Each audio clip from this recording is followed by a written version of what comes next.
रूस के साथ हालात अगर ठीक होते हैं तो फिर फैसला लिया जाएगा, और फिर चीन का क्या होगा वो तो फिर ट्रंप ही जाने। आप सुने।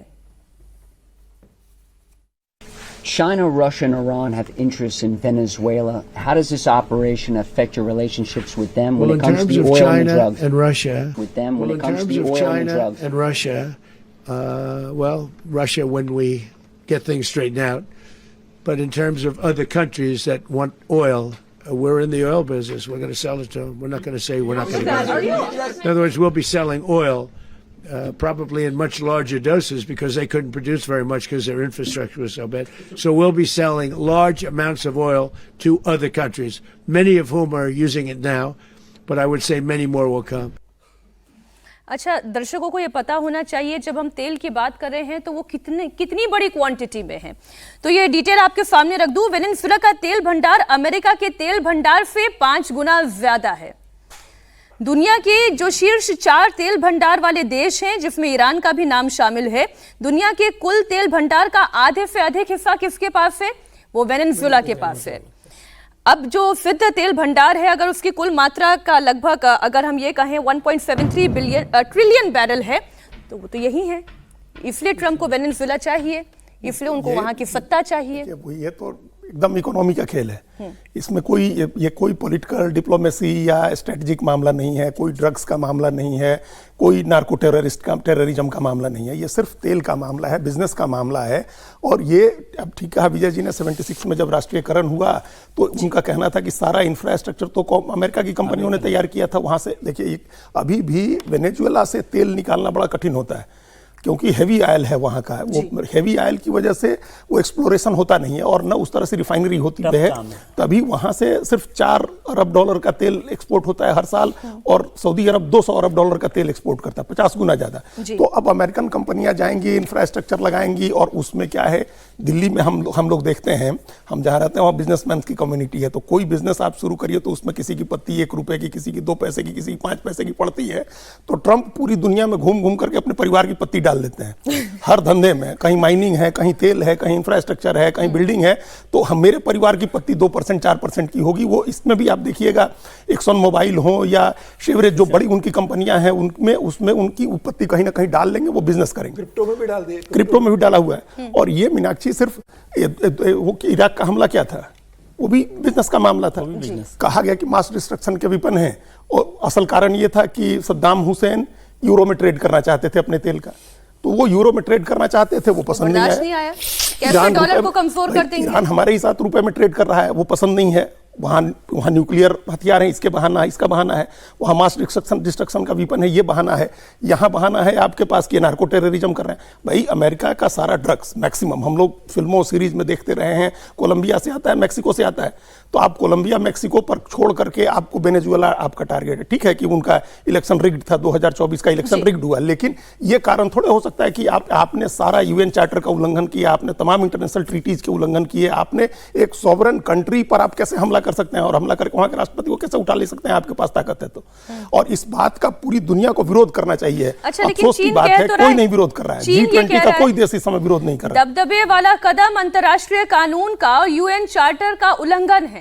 वो बोल ही दिया ना, मुंह जुबानी खर्च में क्या जाता है, वो मुंह जुबानी खर्च कर दिया। तो चीन को भी ऐसे थोड़ी ना कि कोई वेनेजुएला से हमदर्दी है, उनको भी तेल चाहिए, इसलिए उन्हें हमदर्दी है। वेनेजुएला का 80% अभी जो चाइना जाता है, चाइना ही जा रहा है, सबसे मैक्सिमम तेल चाइना ही खरीदता है। तो ये हेजेमोनी की जो पॉलिटिक्स है ना, जो ग्लोबल जो वर्ल्ड ऑर्डर बदलने की बात हो रही है ना, कि ग्लोबल वर्ल्ड ऑर्डर कैसे बदल रहा है, चाइना बदलना चाह रहा है।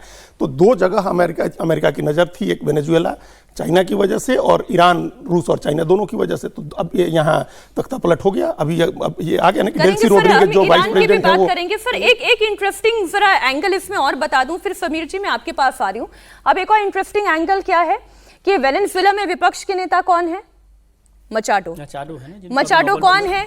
उन्हें नोबेल पीस प्राइज मिला 2025 का। और डोनाल्ड ट्रंप बस हाथ सोचते रह गए, उनकी दिली ख्वाहिश थी, नोबेल पीस प्राइज मिला। अब तो ये लग रहा है कि ये नोबेल पीस प्राइज भी उन्हीं के रिकमेंडेशन पर मचाडो जी के पास गया होगा। उन्होंने मचाडो को तो मना कर दिया कि उनको नहीं देंगे, मचाडो को वहाँ सत्ता नहीं दे रहे हैं वो, नहीं दे रहे हैं। नहीं। और डेल्सी रोड्रिगेज जो अभी वाइस वो तो प्रेसिडेंट अंतरिम है, लेकिन डेल्सी रोड्रिगेज जो हैं जी। उनको वो कह दिया, उन्होंने ट्रंप ने कल ही कहा कि उन्होंने हमारे साथ काम करने की इच्छा जताई है। देखिए अब बहुत ज्यादा वो अस्थिरता भी वो अमेरिका है वहाँ नहीं जो करना चाहता। ट्रंप की लगातार तारीफ करती आई। हाँ तो नहीं वो मतलब ट्रंप ने कहा कि वो हमारे साथ काम करने को तैयार है, तो एक कामकाजी रिलेशन बनाना है। अमेरिका नहीं चाहेगा कि वेनेजुएला में वहाँ बहुत अभी अस्थिरता हो जाए। हाँ तो थोड़े दिन यहाँ चला करके साथ में, और फिर जब अपना कोई कठपुतली अपनी बिठानी होगी तो बिठा देंगे। बांग्लादेश में भी तो यही सब हो रहा है, कठपुतली बैठा दी, नोबेल पीस प्राइज तो कठपुतली बैठा दो। जैसे अभी अजीत जी ने कहा ना वर्ल्ड ऑर्डर बदलने की बात है, इस शब्द को है ना बदल दीजिए, ये वर्ल्ड ऑर्डर बदलने के लिए, वर्ल्ड डिसऑर्डर लाने के लिए, बिल्कुल ठीक बात है, वर्ल्ड में डिसऑर्डर लाने के लिए कर रहे हैं। अमेरिका ने अब ऑर्डर चीन को पूरा अधिकार दे दिया कि आप ताइवान पे हमला कर सकते हो। अब चीन भी कहेगा कि भाई आप घुस के अगर वेनेजुएला को खत्म कर ले सकते हो तो मैं भी फिर ताइवान पे हमला कर सकता हूँ, फिर आप मुझे रोक नहीं पाओगे इस बात को लेके। तो मुझे लग रहा है कि जिस तरीके से दादागिरी चल रही है कि भाई पुतिन ने कहा कि मुझे यूक्रेन चाहिए तो वो 20% पे कब्जा करके बैठ गए, वेनेजुएला को ट्रम्प ने ले लिया है, अब चीन ताइवान की ओर बढ़ेगा। और भारत ने आज इस पे मतलब अपने चिंता जाहिर की। आज भारत के विदेश मंत्रालय का जो बयान आया, उन्होंने कहा कि बहुत चिंता की बात है जिस तरीके से वेनेजुएला में हुआ है, और कोई भी मामला आपसी संवाद और सूझबूझ से निपटना चाहिए। तो मुझे लगता है कि भारत ने संदेश दिया है अमेरिकन प्रशासन को कि जो कुछ भी हो उससे भारत बहुत ज्यादा खुश नहीं है, क्योंकि भारत भी 2.5 लाख बैरल पर डे जो इंपोर्ट कर रहा था वेनेजुएला से, फिलहाल वो भारत के लिए भी एक बड़ा संकट है। आपको सऊदी अरब से लेना पड़ेगा, सऊदी अरब से अब और ओपेक से लोगे तो अब वो अपनी कीमतें बढ़ा देंगे। अभी आपको वेनेजुएला से बहुत सस्ते में मिल रहा था, अब महंगे में आप सऊदी अरब और ओपेक से लोगे, तो अब तमाम तेल की लड़ाई शुरू होगी। अब चीन इसमें क्या करता है, क्योंकि चीन बड़ा बायर था, क्या चीन को देने से, चीन ने अमेरिका को रेयर अर्थ देने से मना कर दिया था, तो अब उनको तेल देने से मना करेगा। तो अब क्या होता, तो अब दुनिया में तमाम तरीके की लड़ाई चल रही है। कल तो अपन इस पर डिस्कशन कर भी रहे थे, तो कहा भी था कि भाई 48 घंटे भी अगर मादुरो टिक जाए तो बहुत बड़ी बात होगी, लेकिन इतने आसानी से बिल्कुल केक की तरह कब्जा कर लेना कि कोई विरोध नहीं करना, आराम से उसको ले जाना, कोई सरकार की मतलब सरकार की तरफ से सेना ने कोई विरोध नहीं किया। ये बता रहा कि कितनी कमजोर स्थिति वहां पर मादुरो की थी। मुझे लगता है कि देश की जनता भी चाह रही होगी मादुरो से पीछा छूटे। नहीं सर, कई जगह पर इसका जश्न भी बना, मसलन अर्जेंटीना की बात करें, यूएस में भी जो जितने वेनेजुएलन नागरिक हैं जो वहां पर शरण पाए हुए हैं, उन्होंने भी इस बात का जश्न मनाया। अच्छा, वहां का तो ठीक है, लेकिन दुनिया में क्या होगा, ये दुनिया की बात करिए ना। में क्या होगा वो तो अमेरिका के पास अगर 303 अरब बैरल का ये है, और 170 अरब बैरल कनाडा में है, जिसको अपना 51वां राज्य बनाना चाहता है, अपना भी उसके पास है। जब इतने बड़े तेल भंडार पर अमेरिका कब्जा करेगा तो जाहिर तौर पर वो वेस्ट एशिया से निकलेगा खाड़ी से, और यहाँ की अस्थिरता पर उसका ध्यान कम जाएगा। तो इस अस्थिरता इसको कौन हैंडल करेगा? ये जो डिस्टर्बेंस होंगे इसके लिए तो अमेरिका बहुत निश्चित हो जाएगा।